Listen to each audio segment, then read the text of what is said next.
और चलिए अब तस्वीरें सीधे आपको दिखा देते हैं उत्तर प्रदेश के गोरखपुर से। मुख्यमंत्री योगी आदित्यनाथ ने आज गोरखपुर को बड़ी सौगात दी। गोरखा युद्ध स्मारक के सौंदर्यीकरण की सौगात दी गई है। मुख्यमंत्री योगी आदित्यनाथ का संबोधन कार्यक्रम से जारी है। सामाजिक एकता के लिए पूरी प्रतिबद्धता के साथ कार्य करना और अपने कर्तव्यों के लिए सदैव प्रयत्नशील रहना। याद रखना, जब हम भारत के सेना के शौर्य और पराक्रम की चर्चा करते हैं तो इसका लोहा दुनिया ने माना है। पूरी दुनिया इस बात को स्वीकार करती है।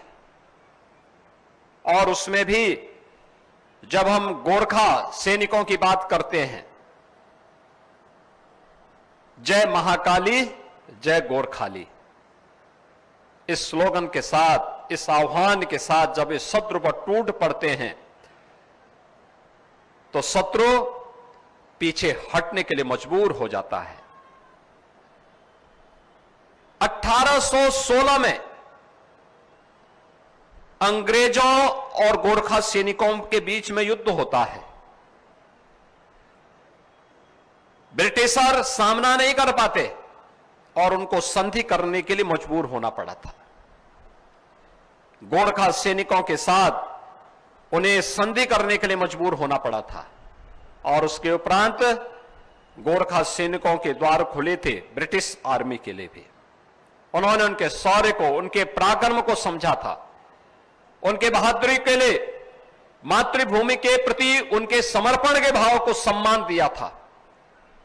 और परिणाम, जब भी गोरखा सैनिकों को अवसर प्राप्त हुआ, उन्होंने अपने शौर्य और पराक्रम का लोहा मनवाया। हमारे यहां महायोगी गुरु गोरखनाथ की परंपरा में महाकाली की पूजा होती है। जहां भी बाबा गोरखनाथ जी के मंदिर हैं, वहां पर काली जी का मंदिर भी जरूर होगा।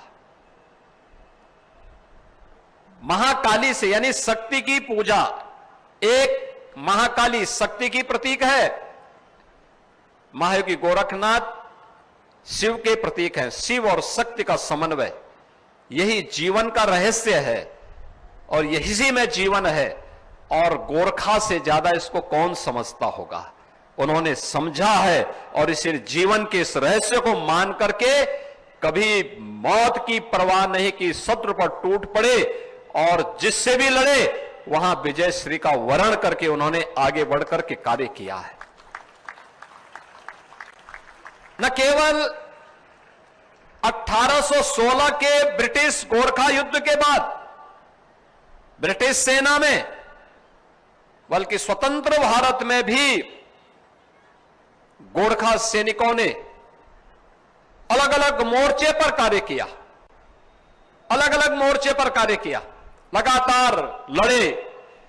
जहां उन्हें लगाया गया पूरी बहादुरी के साथ उन्होंने भारत की सेना का हिस्सा बन करके गोरखा सैनिकों ने अपने शौर्य और पराक्रम का परिचय देकर के शत्रु के सामने उन्हें घुटने टेकने के लिए मजबूर करने के पराक्रम को दिखाने का कार्य किया है।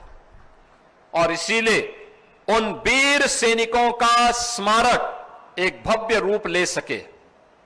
यह भव्य रूप उन सैनिकों के प्रति कृतज्ञता का भाव, जिन्होंने मातृभूमि के लिए अपने आप को बलिदान किया, मातृभूमि के लिए अपने आप को समर्पित किया, उन सभी के सम्मान को यहां पर स्थापित करने के लिए, उन स्मृतियों को यहां पर जीवंत बनाए रखने के लिए, आने वाली पीढ़ी के लिए एक नई प्रेरणा हो। भारत और नेपाल के सांस्कृतिक, आध्यात्मिक और राजनीतिक संबंधों के लिए एक नया